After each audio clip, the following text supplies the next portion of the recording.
Election அறிக்கையில் ஓசியில் கொடுத்து இலவசமாக கொடுத்தானா அவங்க ஆட்சியை பிடிப்பாங்க.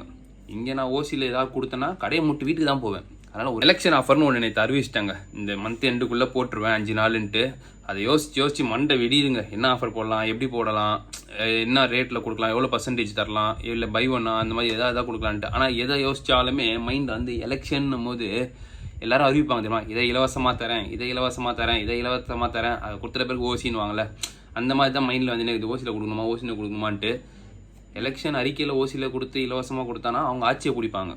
இங்கே நான் ஓசியில் ஏதாவது கொடுத்தேன்னா கடையை முட்டு வீட்டுக்கு தான் போவேன். அதனால் ஒரே கன்ஃபியூஷனாக இருக்குது என்ன ஆஃபர் போடுறதுன்ட்டு.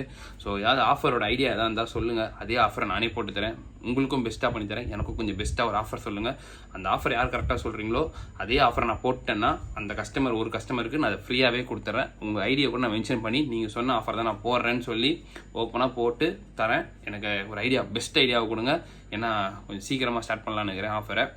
ஏன்னா எலெக்ஷன் வர வந்துடும். அதுக்குள்ளே நம்ம இதை ஸ்டார்ட் பண்ணி முடிச்சா தான் நம்மளுக்கு கரெக்டாக இருக்கும்.